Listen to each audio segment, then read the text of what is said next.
I thought I'd concentrate on the book, which I enjoyed very much. Mhm. I want to say, I wanted you to talk first of all a bit about the journey of the book. Why did you write this one? You've already written "God is Good for You," and what does this one add to that contribution? And where do you see its emphasis? And one of the things I thought particularly was on the cover you talk about the urgent case, and the urgent, I think, is an important word. So I'd like you to talk about that too. Why is this urgent? And go from there. Go. Sure thing, John. So I've been all my life a believing Christian. You know, my struggle is always to behave in the most distant way related to Christian norms and ideals, not actually to believe. And 2 books ago, I wrote a memoir, When We Were Young and Foolish, and I went to a lot of writers' festivals and found there were no books from the Christian point of view or the Jewish point of view at all. And Christianity, of course, is a universal faith, open to anybody, and the majority of Christians today are not Westerners. But it is also the case that the Judeo and Christian traditions were or are the foundation, the guiding light, the rule book, if you like, of Western civilization. And I was astonished. I mean, imagine going to an Indonesian writers' festival and not seeing Islam mentioned. It's inconceivable. Let me tell you, as someone who's been to Indonesian writers' festivals or to an Indian writers' festival and not seeing Hinduism mentioned, inconceivable. So that led me into writing God is Good for You, which served a number of purposes, but was essentially a defense of the idea of the belief in God. Then 2 things led on then to the book Christians. One was that somebody said to me, God is good for you, not a bad amateur's effort, Greg, at presenting a case for the rational reasonableness of belief in God, but where is the living Jesus in your book and the Jesus of the Gospels? I thought that was a fair question, a fair indication of the limitation of the last book. And also, looking back now, I can see that really the Modernist Project, which I've been reading about and thinking about for the entirety of my life, I'm 64 and about to turn 65, and all my life I've been thinking about the Modernist Project. The Modernist Project, in a sense, is a project of disenchantment. It's trying to disenchant Western civilization from the attachment to Christianity, which is an enchantment. And the disenchantment takes 2 forms. 1, to argue that belief in God is unreasonable, and 2, to argue that the New Testament is all baloney, was made up a couple of hundred years later, has no historical validity. Jesus either didn't exist, or if he did exist, he didn't exist in anything like the form that the Gospels tell us. And so the book Christians, therefore, is a search for Jesus, both the historic Jesus and the Jesus of faith. And in my view, they are the same. They are the same Jesus. And it's also an attempt to rebut the second arm of the Modernist Project, which is that the New Testament is somehow or other false. So as I recount in chapter 2, the weight of archaeological and historical scholarship has moved back to kind of more or less validating the historicity of the New Testament. Now, I want to be quite clear about that. I'm not saying you can prove by history the resurrection or the miracles or anything like that, but I do think you can prove by history that Jesus lived. He was a real human being. He lived at the time that he was supposed to live. He was crucified under Pontius Pilate. And from very early on, the early Christian movement made the claim that he had risen from the dead. Now, I don't believe in Christianity because biblical scholarship has swung round to asserting the historical reliability in the broad of the New Testament. But I think modern readers ought to be aware of that, because there's so much propaganda. A movie like The Da Vinci Code tells hundreds of millions of Western viewers that the New Testament and the Bible generally is a great conspiracy, a fraudulent conspiracy. And in fact, that's not true. So Western readers, modern readers, even if they reject Christianity, not a bad thing to know the facts. Yeah. That's good. I want to come back to you and ask you a bit about the whole concept of the Modernist Project in a minute. But the first thing that I wanted to ask you was about the picture of Jesus that you build in your book.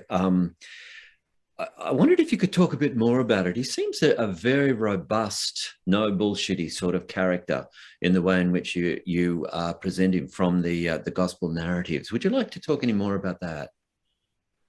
I will. Let me just, I realize I haven't plugged this computer in. I don't want it to die. So sure. Okay.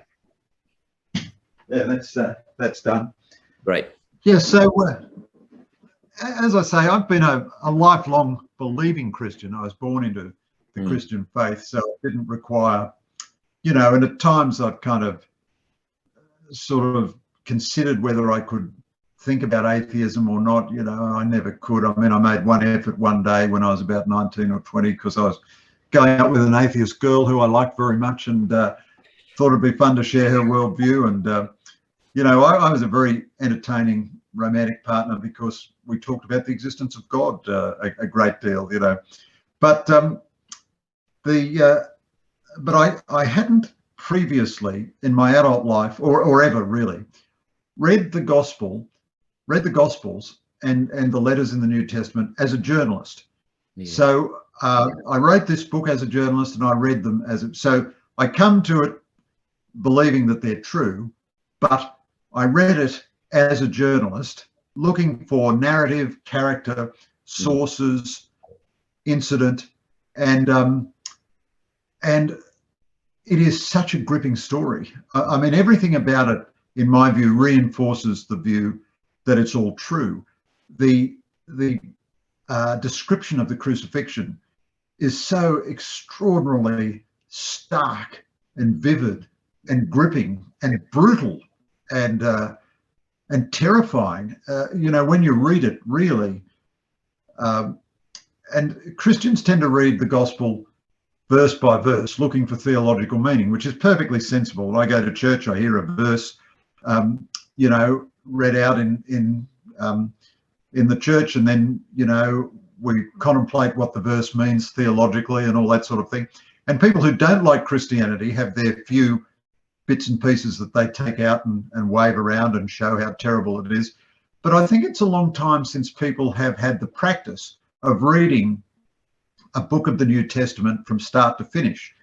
And the letters of the New Testament, Paul's letters, the longest one of them is only 11 pages or something. So you're not going to die of old age while you read it. But even the Gospels are not very long. And to read one book as a whole book, so the Gospel of Luke is very accessible. I love Luke. It's my favorite Gospel. It's got the most women in it. It's the warmest Gospel. And Luke is the Bob Woodward of the early Jesus movement. He says right up the front, I'm a journalist. Doesn't quite say I'm a journalist, but in effect he says, look, I've interviewed everybody. I've read all the histories and here is the definitive treatment of this subject. He's got great scoops, which he obviously got from Mary, it seems to me. You don't have to do biblical scholarship to see, if in a Bob Woodward book, if he tells you what the CIA director had for breakfast and what he said to his wife at 6 o'clock in the morning, you've a pretty good idea that he was the source for the book. Woodward didn't make it up. And it's a bit the same with Luke's gospel. He's got so much material about Mary that could have only come from Mary. It looks very likely to me that Mary was the source. But the picture of Jesus that comes out of the gospel is a tremendously compelling figure. And the mystery, the paradox for Christians is always to hold in your mind these two realities about Jesus, that he was a fully human being and at the same time he was fully divine. He was the Son of God. So he suffers terribly in the crucifixion. He's not above the suffering. He's not serene about it. He weeps tears of blood in the Garden of Gethsemane, and he begs his Father that this cup pass from him, that this chalice not be his.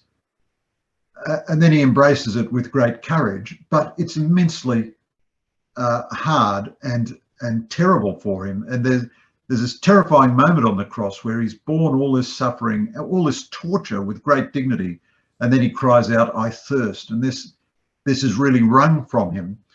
That's a very powerful moment. And then just before he's about to die, almost his last thing he says on the cross is he looks down and he sees his mother and his best friend John, and he says to Mary, woman, this is your son, and he says to John, this is your mother.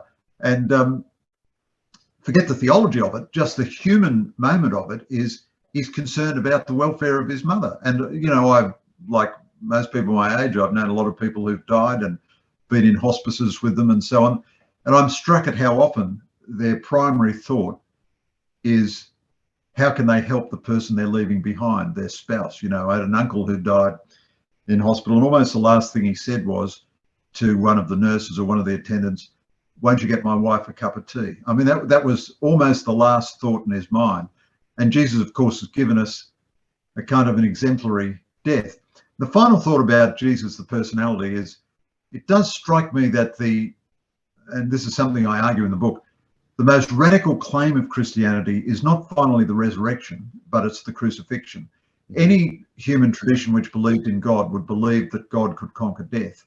Yeah. But I'm not aware anywhere else in the human sensibility of the proposition that the eternal, everlasting, all-powerful, omniscient God should be a human being and should suffer defeat, humiliation, torture at the hands of his enemies, and physical death.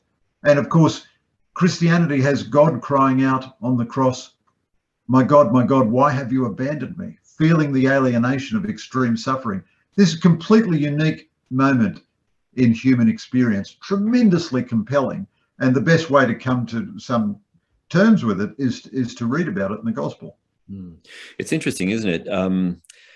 I think one of the big objections to Christianity in modern thought is what we call the problem of pain and suffering, and the idea of how can an all-good God impose suffering on the world the way he does. And I think the answer to that is just simply we don't know. And to say, as you've said, he doesn't do that without sharing it himself. And I think in that sense, that's why I think you're right. The crucifixion does remain the central thing. I think that's true. I wanted to ask you a couple of devil's advocate-y questions, if I could. Sure. One is to do with, I'll come to the Modernist Project. I'll start with that one. When you talk about the Modernist Project in the book, you talk about it as if it's a monolith, that, you know, there was a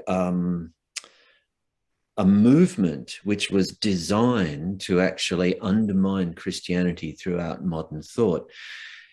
Isn't that just caricaturing modern thinkers in the same way that you accuse people like Dawkins and Russell of caricaturing Christianity? Isn't it a much more complex and truth-seeking thing than just talking about it as that kind of project? Well, John, any question which says, isn't it more complex, always gets the answer yes. It's always more complex than you can render in any written treatment. Obviously, to even talk about something like the Modernist Project is a massive exercise in shorthand. Obviously, it goes without saying, there are a million nuances, a million subtleties, a million contradictions. But the God is Dead movement has been around for a few hundred years, and it does take a serious proposition that God is dead. Now, of course, many people enter into the project that God is dead with great intellectual goodwill and trying to sort things out and thinking things through, and they're truth seekers, and I'm sure they're nice to their kids, and I'm not making any moral judgment about them or anything like that. I'm just trying to deal with the freight of the ideas and yes. Okay. How do we come to grips with these ideas? So I explore this a bit more in the previous book, God is Good for You, where the idea that God is either not there, or if God is there, that he's far away and has nothing to do with us, or that he's an impersonal God and maybe there was an uncaused cause or a prime mover or something, but he has no personal relation. Now, there's been a drum roll of thinkers for a few hundred years arguing that proposition, and good on them. They've got every right to argue that proposition, and lots of them, as I say, are lovely people. You know, I wouldn't cast us, although quite a few of them are quite horrible, like Rousseau and so on. But nonetheless, we have plenty of horrible Christians as well. So I don't really get into that at all. But you know, in military matters, they often say, what is your net assessment? What is the net battlefield assessment? So you've got 50,000 different things happening left and right. What's the net Or in the stock markets, you have a thing called a chartist. So the stocks go up and down, but the underlying trend is that they go up, or the underlying trend is that they go down. So you can look at all kinds of high points of the God is dead movement. You know, you can look at Hume disputing miracles. You can look at you know, the great atheist writers. You look at Gibbon in The Decline and Fall of Ancient Rome, in my view, parodying and caricaturing and misrepresenting Christianity in ancient times in order to discredit it today, and so on and so on and so on. But God bless them, they're all God's creatures, they're all good folks. I'm sure them, you know, they got a better chance of going to heaven than I have. But in the end, what they're telling us is the Christian idea of God, personal, loving Father, creator of all things, who sent his Son to redeem us and to share in our suffering, to express solidarity with us, that there is no such God. So I'm trying to come to grips with that proposition. Well, that's good. Thanks, Greg. That addresses that well. The second devil's advocate question I want to ask you is about your attitude to scholarship. I'm not a biblical scholar, but in your chapter about scholarship, you talk about the fact that most scholarship is opinion. Now, don't you open yourself up to the accusation in that statement that in your own research, you start with a conviction and then you choose your particular authorities on the basis of whether they support that conviction or not? Because there are a lot of biblical scholars who would reject a lot of the literalness of what happens in the New Testament. And if you do that, aren't you playing that sort of trope of the post-truth world, people like Derrida and Foucault, that we choose our own truths? Do you have any comment about that? Sure. So that's a complex, you know, interesting, fabulously interesting bundle of arguments. I don't think we choose our own truths. We choose truth, or we choose falsehood. Truth exists objectively. So I reject absolutely Derrida and Foucault and so on in the proposition that truth doesn't exist objectively, that you simply construct your own truth. My comments on scholarship do not reject scholarship. Oops, I've lost you.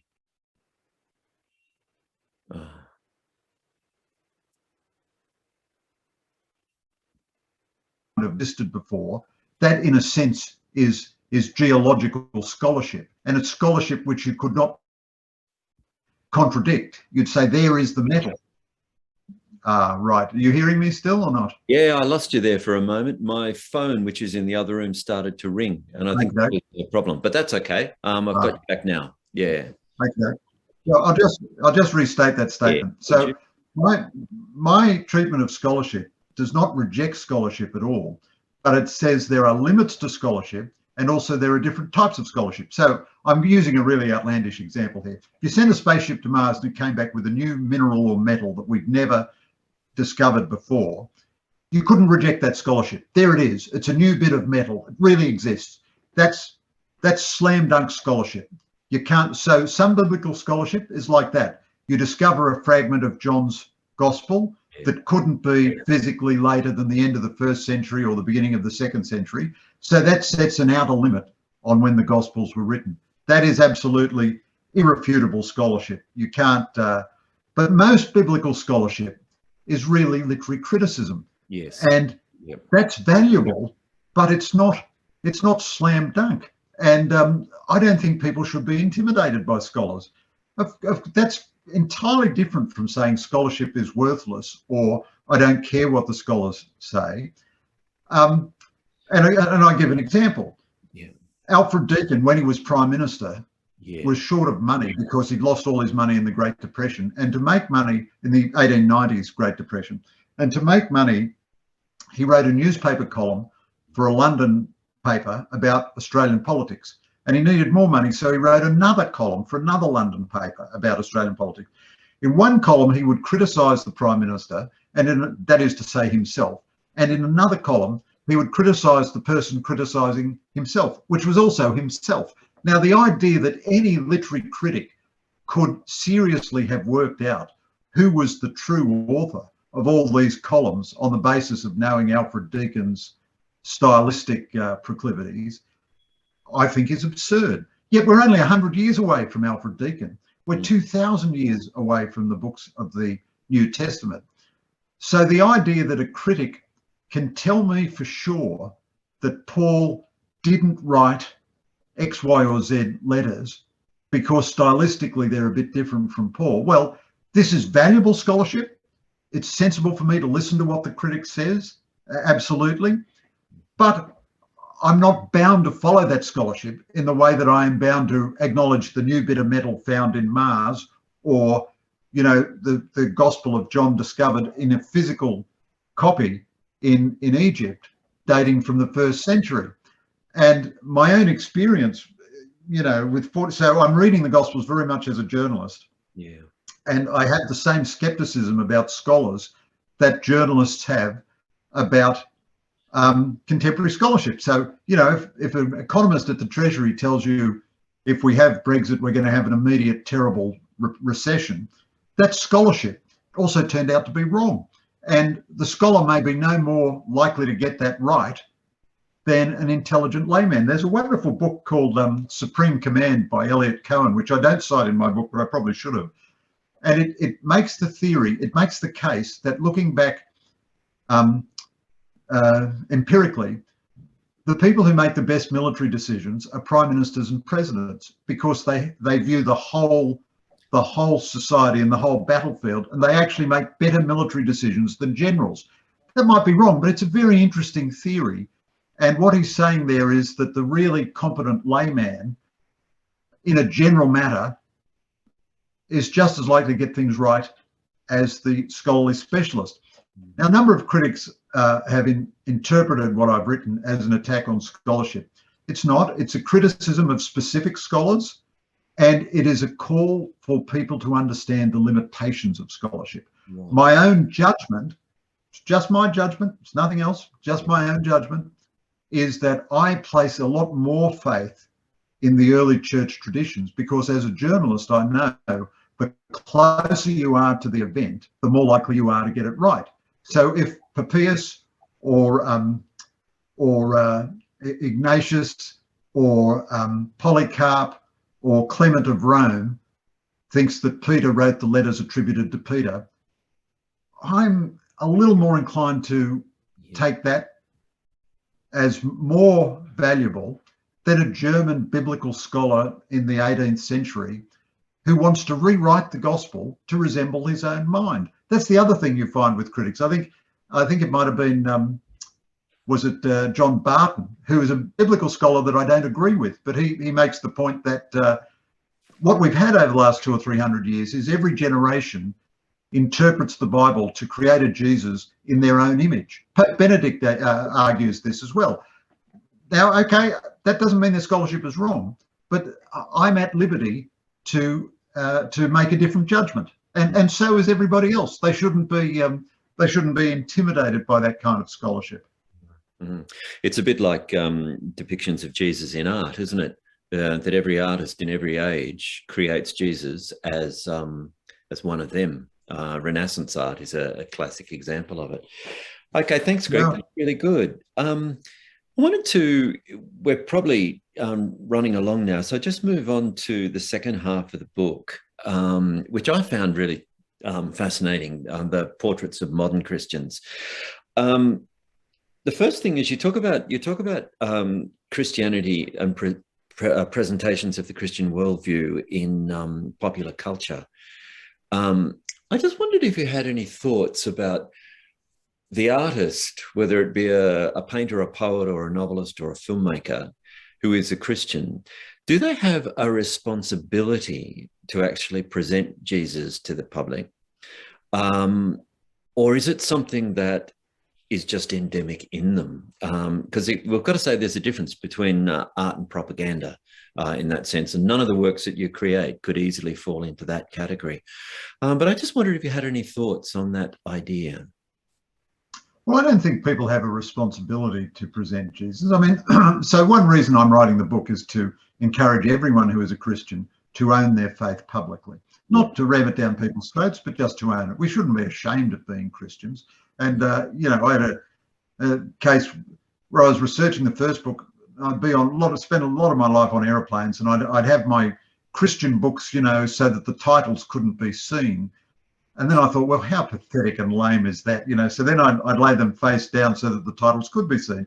And on one flight, a woman approached me from across the corridor and she said, I'm interested in those books you've got there, and you know, what's your interest in Christianity? And I told her, and she turned out to be a member of the Salvation Army who didn't wear a uniform. Right. And so we had a few minutes of solidarity. I mean, I was tremendously encouraged by her and she was a little encouraged by me.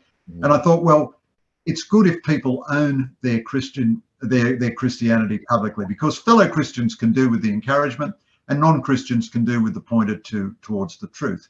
But everybody does it in a different way.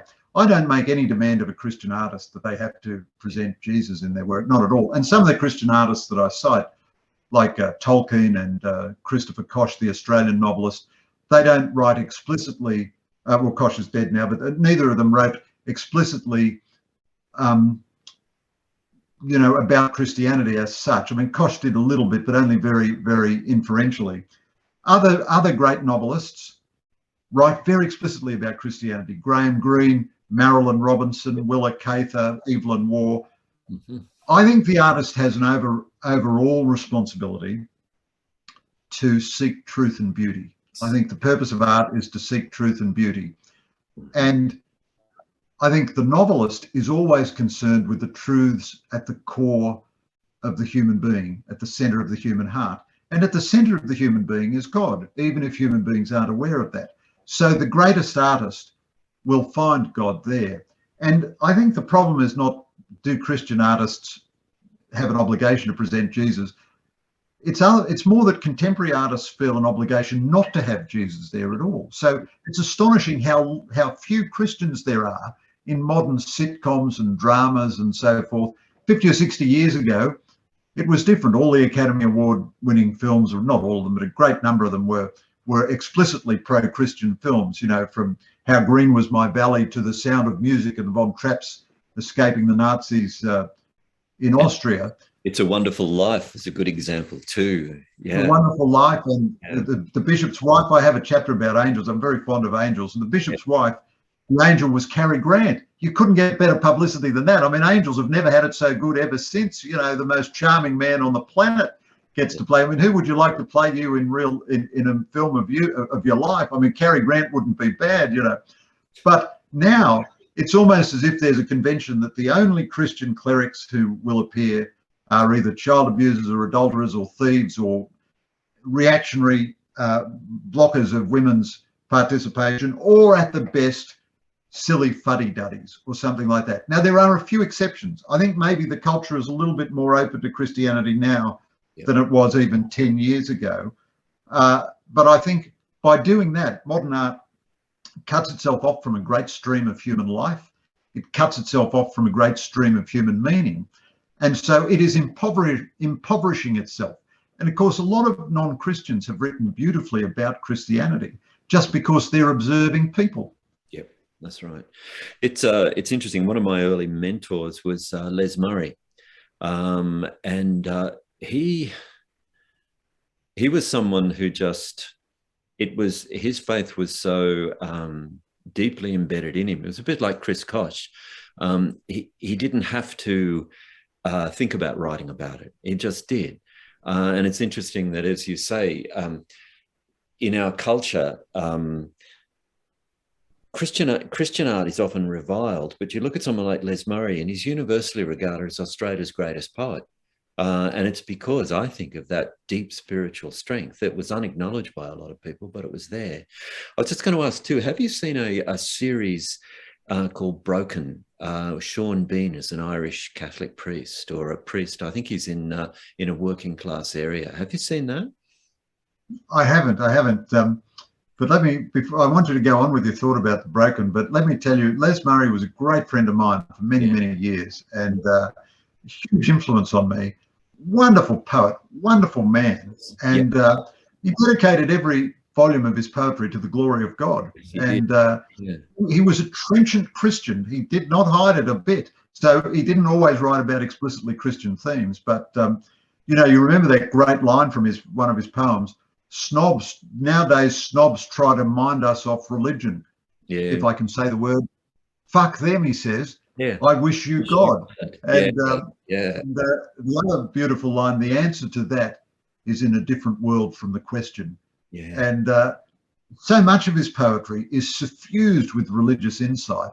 And Les had a tough life, as you know, in many ways. I mean, difficulties in his childhood, difficulties with the health of some of his kids and so on. Wonderful, wonderful man, not incapable of feeling offence. You know, Les could feel persecuted, but just a fabulous creative genius and an uncompromising creative genius. So you really had to, I mean, he should have won the Nobel Prize. I wonder that his Christianity didn't count against him winning the Nobel Prize. Yeah. And the culture couldn't ignore him. He was like the Uluru of Australian letters or something. He just rose up. And I think he achieved much higher in poetry than we have achieved in any other field of art. I think he's not only our greatest poet, but one of our greatest artists of any kind. Anyway, I apologise for that. That's a digression on Les.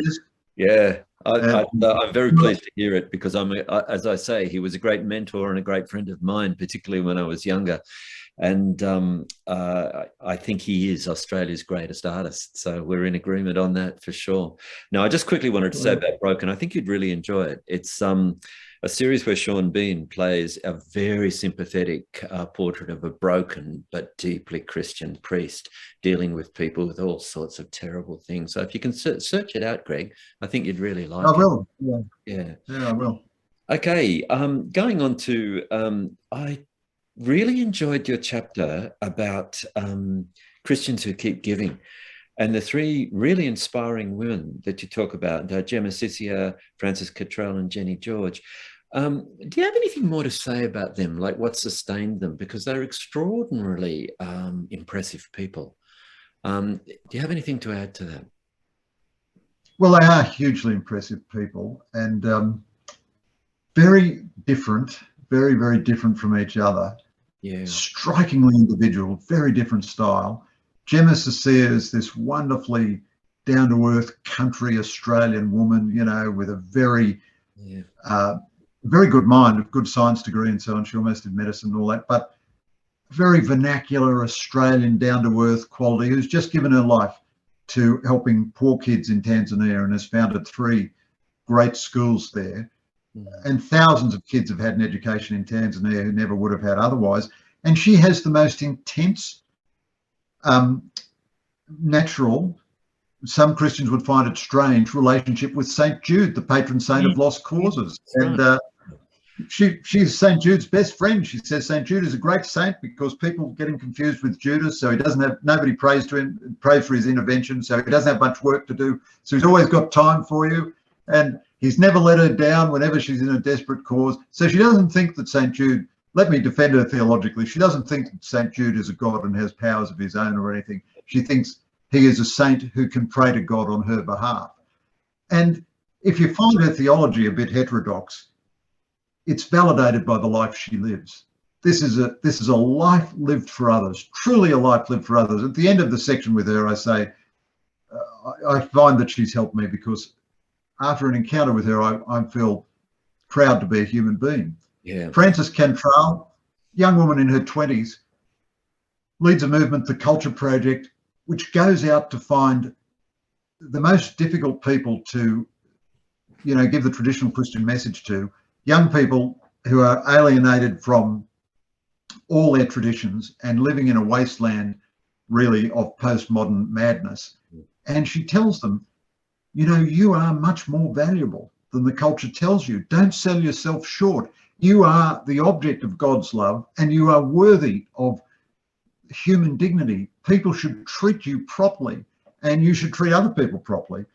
And again, she's just full of that self-confidence which comes from doing something for a purpose other than your own self. And Jenny George, I met Jenny George. She runs a mental health agency which is connected with the Anglican and other non-Catholic churches, and I met her in a small dialogue about the future of Christianity, and I thought she was by so much the smartest person in the room. Everything she said just cut through with truth and humanity. And I thought, gosh, why isn't this woman world famous? You know, she's so brainy and she's so insightful. But her life, I asked her about, you know, how do you want to change the culture and so on? And she said, well, look, I'm not really interested in the culture. You know, I'm interested in human beings, faith, conversion, Christianity. It's a person by person encounter, a person by person question. And her husband is a pastor. She and he are very active in running their parish. She's very active professionally. They donate a huge amount of their salary to charity and so on. And these three women do what they do for people inspired by the love of Christ. And I think, you know, their examples are they're worth meeting as human beings. So I'm trying to give the reader, trying to get them to shake hands, get the reader to shake hands with them. And then it's worth thinking about, gosh, that's where their Christian belief has led them. Maybe there's something to this Christian belief. I really liked, you quoted someone, I forget who it was, who said that God is not noun, he is a verb. Before Abraham was, I am. And I thought that was terrific, that idea that a Christian cannot be a Christian unless there's action involved as well. A perversion of the Christian faith is often we are saved by faith alone, therefore we don't have to do anything. Therefore we can look after ourselves. And it's good to read those stories, those wonderful stories of these terrific women. I might have derived that God is a verb, not a noun. I can't even remember exactly where I got it from, but it's certainly a thought that animates Rabbi Jonathan Sacks in his considerations of the God of the Old Testament. And in the last book, more than this one, I'm tremendously influenced by Rabbi Jonathan Sacks, and his understanding of God is tremendously valuable, I think. Yeah, exactly. Just to move on now to the next section, which is the one that people will concentrate on, of course, which is politics, Christians in politics. You talk about four Christians in public life: Scott Morrison, John Anderson, Peter Cosgrove, and Bill Hayden. I wondered if you had any, from your extensive experience, I wonder if you had any comment about the way in which Christians in public life, and particularly in government and politics, have to tread that fine line between pragmatism, compromise, and conviction, and how they put those things together. Yeah, so you know, that's also quite a challenging question, John. In the last book, God is Good for You, I think I interviewed 14 contemporary politicians about their Christian faith, and I didn't want to ask them about how Christianity influenced their politics. I just want to ask them about how they believed. And it's the same really with this book. Yeah. The question you asked is an absolutely sound question, and I'll offer some thoughts on it, but it was not the question I was investigating in the book. The question I was investigating is, what do they believe? What is their religious belief and their own religious story? And I agree with Scott Morrison that the Bible is not a policy handbook. So I think it's quite complex and operates at several different levels. All of the things we like about modern liberalism and good public policy, in my view, emerge organically out of Christianity. So the idea of universal human rights. I had a debate on a Q&A panel a year or two ago with the atheist philosopher Peter Singer, very fine man, Peter Singer. Would never cast any aspersions on him.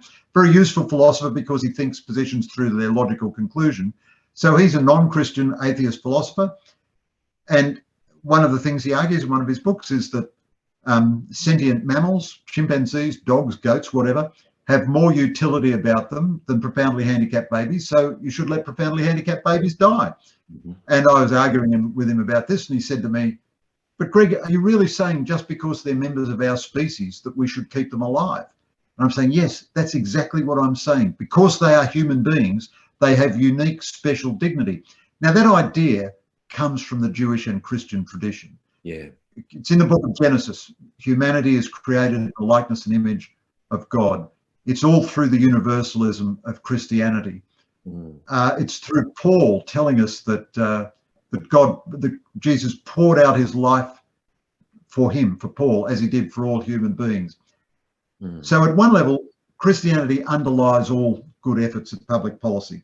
Then there are a few specific things that Christianity requires and a few things that it forbids. It requires that you treat people decently. Yeah. It forbids that you hate people. It requires that you try to help the poor. Mm. It forbids that you say that one human being is inferior to another on the basis of race or health or anything like that. But then there's an enormous range of stuff where it does not adjudicate between centre left and centre right. And I think politicians who pretend that it does are really quite dishonest. Yeah. All the politicians I've interviewed for either of these books, none of them suggests that the specific policies they put forward are, policies which benefit from divine warrant. Kim Beazley, who I interviewed for the last book, said to me, mate, he said, my politics is not my religion. Disagreeing with my policies is not a sin. I'm not standing in the way of someone else's experience of the cross. And I'll give you an example. A Christian must have a concern for the poor. Yeah. How do you better the poor? How do you better the lot of the poor? So one in response might be to say we increase welfare payments for the poor. Perfectly legitimate response, perfectly good motivation.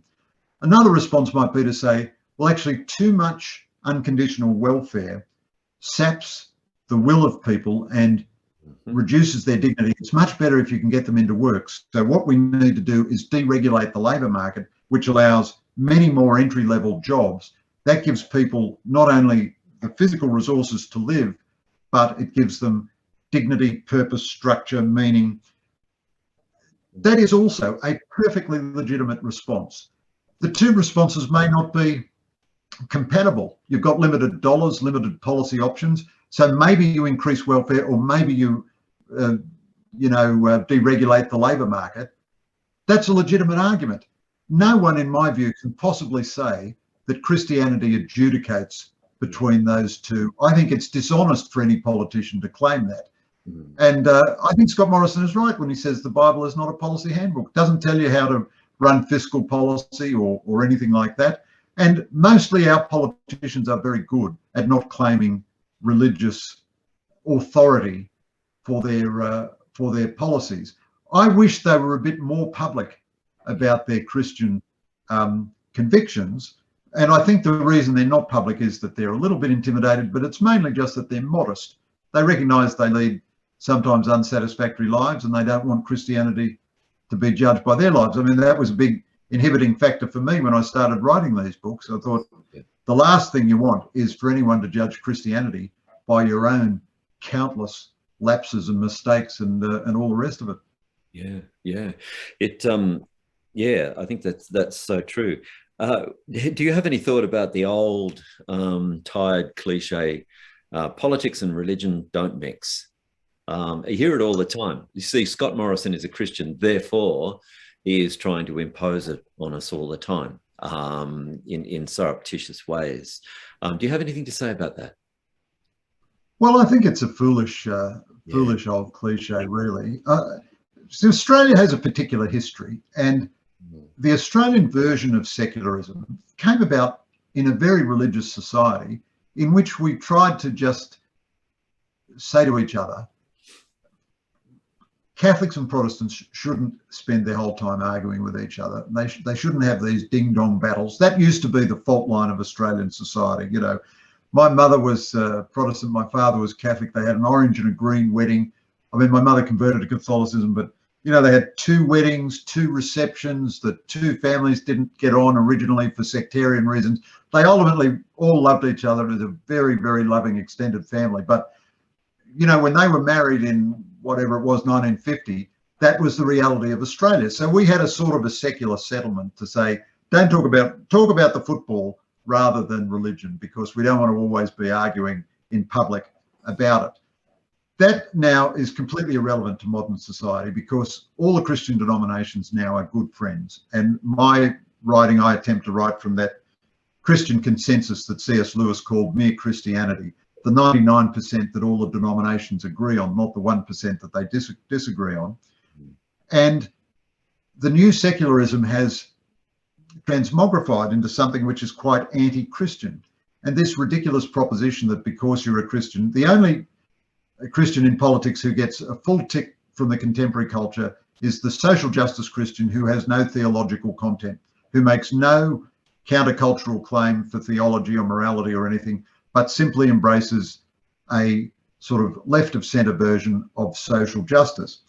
But really, all of our recent prime ministers, except Julia Gillard, and Julia Gillard's a fine woman, I have no criticism of her, all of our recent prime ministers have been Christian since John Howard. So John Howard, practicing Anglican Christian, Kevin Rudd, practicing Anglican Christian, Julia Gillard, then Tony Abbott, Catholic Christian, Malcolm Turnbull, a Catholic Christian, Scott Morrison, the OECD's first Pentecostal Christian. Now, I think all of them, including Julia Gillard, very, very good people, very well motivated. They did their best by Australia. I had criticisms of all of them for their policies or whatever. I've got no doubt about any of them for their motivation. And it is preposterous to claim that there's any disability for a Christian, but I also think it would be wrong to say. So I voted for Bob Hawke, and Bob was not a Christian believer, and I didn't have the slightest hesitation about voting for Bob Hawke. So, you know, people bring to politics the whole of their personality. And if they're Christian formation, Paul Keating, who I don't know what the state of his religious belief is, but he often said, you know, his early training with I think the De La Salle brothers gave him a sense of looking out for the underdog and so on. So people can get those same senses from other experiences, but there's nothing that a Christian politician should apologise for or feel embarrassed about in their background. Yep, good. Just getting on to two of the politicians that you did talk about, which was John Anderson and Bill Hayden. It struck me both of them had moments of terrible tragedy in their lives. Anderson with that terrible incident you talk about with the cricket ball that killed his sister, and Bill Hayden, who lost his 5-year-old daughter on a road accident. It seems to me that in a lot of the great Christians that we see at work in our society, there's some kind of tragedy in the background. Do you think that that is a valid observation? And do you have any comment about it? The place of personal suffering, I think, in the Christian journey. It's very interesting. Cardinal George Pell comments on that in his prison diaries. He says he used to be scared of the Christian mystics because they always emphasised suffering, and he was a bit scared of suffering, like any normal human being, a bit scared of suffering. And he used to look for small suffering in the hope that this would avoid the big suffering. Of course, John Anderson and Bill Hayden certainly didn't look for their tragedies, obviously. It is an interesting comment too, or an interesting sidelight on why does God allow suffering? Yeah. Certainly if you take God out of suffering, you don't make the suffering any better, you make it worse. Yeah. And the Christian solidarity in suffering is, so the way that God responds to our suffering, or that Jesus responds to our suffering, is the same way any good human being does. It's an act of solidarity to come with us, to sit with us in our suffering. In both those cases, John Anderson, good young bloke, already experienced tragedy. His mother died when he was a kid. Kind of slightly lonely and difficult life on the farm. Dad's bowling him a cricket ball. They're playing together. He hits it well. It hits his daughter on the hits his sister on the base of her skull, and kills her straight away. And John said to me, his childhood ended at that moment, and the suffering was almost unbearable, and it never went away. The pain never went away, but he learned to live with the pain. And he, to this day, there's never a day goes by when he doesn't think of his sister. Yeah. Bill Hayden told me that when his 5-year-old daughter was run down and killed, he was deranged with grief. He said he was insane with grief. And he says today that he never got over it. For the rest of his life, he never got over it. And Bill also had a rough life. He told me about witnessing his father being brutal towards his mother, flattening her with a backhander, and thinking to himself as a little boy, I want to be a policeman when I grow up so I can stop men like that. And there's a rawness in the way Bill has responded to these experiences. And I knew Bill over many, many years, not that well, and I always thought that even when he was an articulate atheist, that he was always suffering, I thought, a kind of a crisis of unbelief. And finally, he came back to God, and he found in atheism ultimately emptiness and futility. And he found in God solidarity and hope. And he was influenced by a nun whom he thought was a very, very profoundly holy woman. He was influenced by the nuns who first taught him. He was influenced by his mother, and he was influenced by his wife, who was a Christian believer. And I comment in the book, blessed was Bill to be amongst such women. And certainly the tragedies that John Anderson and Bill Hayden encompassed in their lives are experiences that you wouldn't wish on anybody, but they certainly were central formations to them. And he doesn't talk about it quite so emotionally, but Peter Cosgrove, I was interested to interview him because he's a believing Christian who has seen terrible battle. He saw a lot of action in Vietnam. And he talks to me about praying during battle and killing people, and yet recognizing their human dignity and not having a sense of hostility and being sad for them. But that's what he had to do as a soldier, and Christians have generally embraced the just war theory and so forth. So these are all examples of Christianity in extremis, as it were. And far from these men finding that the extremities disproved Christianity, somehow or other the extremities deepened their Christianity and helped them to get through these matters. That's a great answer. Thank you, Greg. That's terrific. I'll just I think I've talked to you. I've used enough of your time, but I'd just like to ask you a couple of other final things just to finish off. You say at one stage in the book that you treat all Christian denominations and traditions with the same respect, and you do. But I do pick up in the book a kind of irritation with what we'd call liberal Christians, the kind of demythologizers. Would I be right to pick that up? Well, you're sure. You're certainly right to pick that up. I try in this book not to write with hostility towards anyone, and to write from first principles, and to have respect for all the denominations. But I can't conceal my own biases. And of course, normally I'm a very combative journalist. You know, I live most of the time in intellectual battle. You know, I don't mind intellectual battle. I'm not a bit shy about it. I've taken a lot of blows, and I've probably administered quite a few blows, and I don't mind it at all. I'm absolutely happy about that. That's fine. But that's not what I'm trying to do in these books. I'm trying to argue from first principles. They're not left-right books. They're not liberal versus conservative books. However, I have this problem with the demythologizers, and I don't mean it as a personal criticism of them. Nobody whose ideas I criticize in this book, I'm not making the remotest personal judgment about anybody whose ideas I criticize in this book. But and I'm certainly not judging the quality of anyone's Christianity either. I mean, these are matters above my pay grade, and I'm certainly not judging anyone's soul. You know, that's not for me. But it does seem to me a contradiction that you can believe in Christianity but not believe in Christianity, and say, well, I'm a Christian, but I don't believe any of it is true. The Gospels are sweet and lovely and so on, but they also happen to be lies. I mean, this is one of the reasons I wrote a chapter about angels. If you take out miracles and angels from your Bible, you've got to strip out about 30% of the Bible.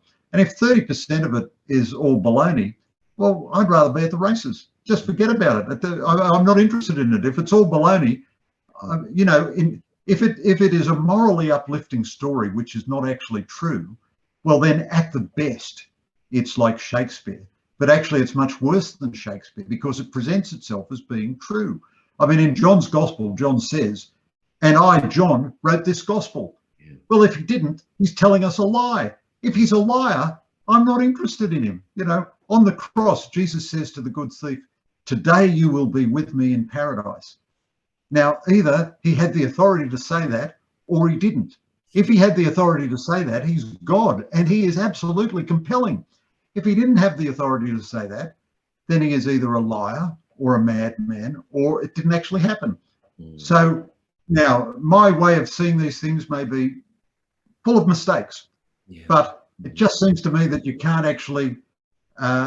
It's a logical proposition. I mean, it's a bit like when you say, when you're a kid and you say God can do anything, and then you try to be a smart aleck and you say, well, can he make a weight that's so heavy that he can't lift it? Yeah. And all you're really doing is a linguistic trick of the principle of non-contradiction. You know, a thing cannot be and not be at the same time under the same circumstances. Well, a certain type of demythologizing Christian strikes me in the same way. I mean, why bother with Christianity? Of course, you can do whatever you like. You can, you know, center your life around a chess club or anything you like. And I'm not meaning to trivialize it. But if Christianity isn't true, then I've got more interesting things to do, you know? Yeah. I would, just playing devil's advocate again, just say for the moment, though, that could be seen as a very simplistic notion of what constitutes truth. That truth is a physical thing rather than different levels of truth. Like, this is not what I think, but if you look at a myth is true. It's not physically true, but the truth that is embedded in it is very much. Well, you see, that's where I profoundly disagree, because Shakespeare contains moral truths like that, but nobody thinks Romeo and Juliet actually happened. Yeah. Nobody thinks Macbeth actually happened. The first Christians, who are the best Christians, who are our exemplars, they all thought it physically happened. Yeah. That's the whole point of Christianity. Jesus didn't, you know, so Krishna and lots of other gods exist in a time before time. They exist in a mythological time. And there's still great beauty in the stories of, you know, the Bhagavad Gita is full of profound spiritual insight. It's a beautiful text. It's a triumph of human creativity. Nobody thinks that it's physically true. Yeah. Nobody thinks Macbeth is physically true. All of the early Christians thought that Jesus was physically true. Now, if you're going to say all of a sudden it's morally true but not physically true, that's not a complex, subtle, different layer of truth. That's just, it's untrue. And of course, that's the way people lead their lives. You go into a court of law, the judge doesn't say, well, in your eyes, the man was murdered. In your eyes, the man didn't exist. Therefore, I'm going to say, your truth is as good as your truth. No. He says, the man was killed. You know, if you're a policeman or a soldier, you don't say, well, this bullet is coming towards me, but I'm going to pretend that it doesn't exist. I'm going to ascend to a higher level of reality in which the bullet is just a concept in the flawed mind of the fellow with a gun. No. The bullet either comes and kills you or it doesn't. That's the way real life goes on, you know. And the rest of it, I think it's a sort of an intellectual parlor game. So at that level, I'm quite impatient with scholars. God bless them, you know, they can do that if they want to, but it's of everything I've found, that would have the least interest for me. I'd much rather be with a robust atheist who says it's all lies from start to finish.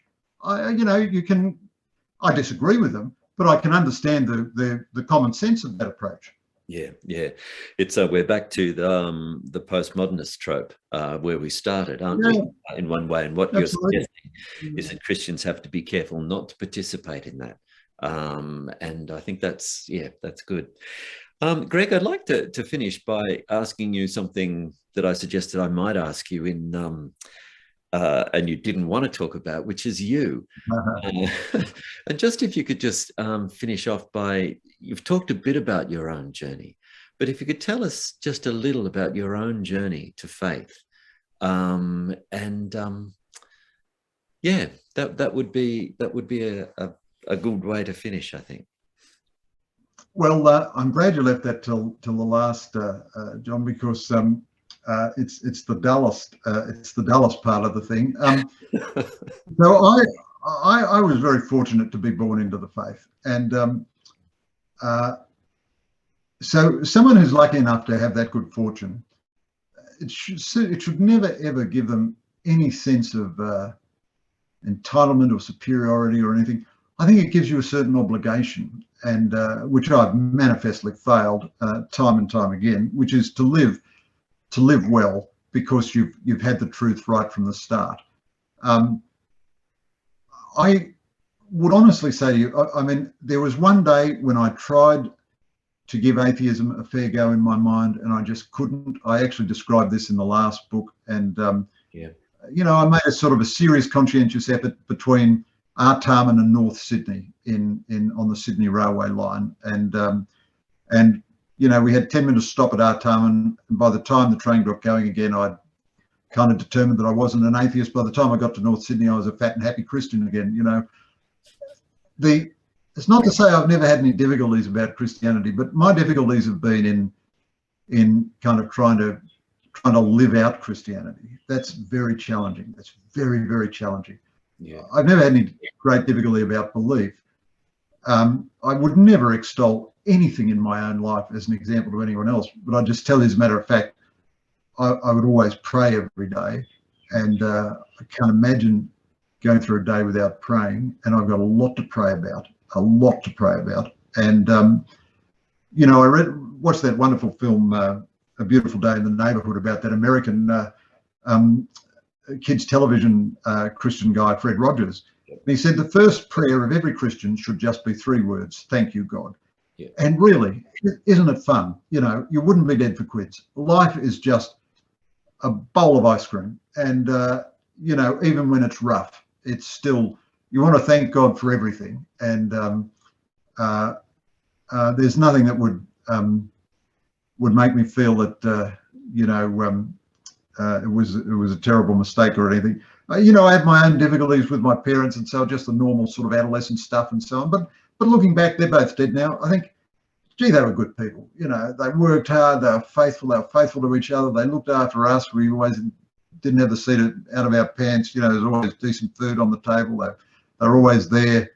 They put up with all the madness of their kids and so on. And I've always found the church itself great fun. You know, when we feast, and when we fast, we cheat. And there are all terrific characters all through the church all the time and everything. And I've had very close friends who are not Christians. I've spent a lot of my working life in Asia. Lots of friends who are atheists, lots of friends who are Jewish, lots of friends who have follow all the different Asian religions, Sikhs and Muslims and so on. And of course, typically, believers don't react to other believers with hostility. They react with a certain fellow feeling. If you find a particularly religious Muslim in Southeast Asia, he's delighted to find that you might have some Christian faith, you know. So really, the only other thing I'd say is most Christians do consider their religious experience as a journey. Yeah. I'm more attracted in my own case. The metaphor that works a bit better for me is that religion is a circle. Sometimes you're in near the middle of it, sometimes you're right at the edge of it, and sometimes you manage to go outside the circle. I can't say I'm a better man now than I was before. I can't say I'm a better man, you know, then than I am now. When you're young, you're more heroic than when you're old, and sometimes you wish you still had the courage that you had as a youth. I don't know. It's all very incoherent. I really try not to spend much time thinking about myself in exactly those terms, if you know what I mean. That's why I'm so inarticulate about it. Yeah, it's well, at one stage you talk about, I think it's one of the women talks about I think, yeah, it's Gemma talking about St. Jude, and you say something like, life is untidy, therefore it's not surprising that Christianity is often untidy as well, which I think sort of sums it up. We are full of paradoxes, but at the heart is true. Greg, that's been fantastic. Thanks for that. I've got so much material there. I think it could take up the entire magazine, but I better try and truncate it a little. But thank you very much. Are you going to post a version of this online as well at some time, John? Or what's that? Are you going to post a version of our discussion online somewhere as well, or something? I'm not sure. I hadn't thought about that. Oh, no. Well, don't then if you hadn't thought. I was just curious. No, I was just curious. Yeah. Good. No, that's great. Yeah, great. It's been a pleasure to talk to you, John. Oh, it's been an absolute pleasure talking to you, Greg. And who knows, maybe we'll catch up sometime in the future.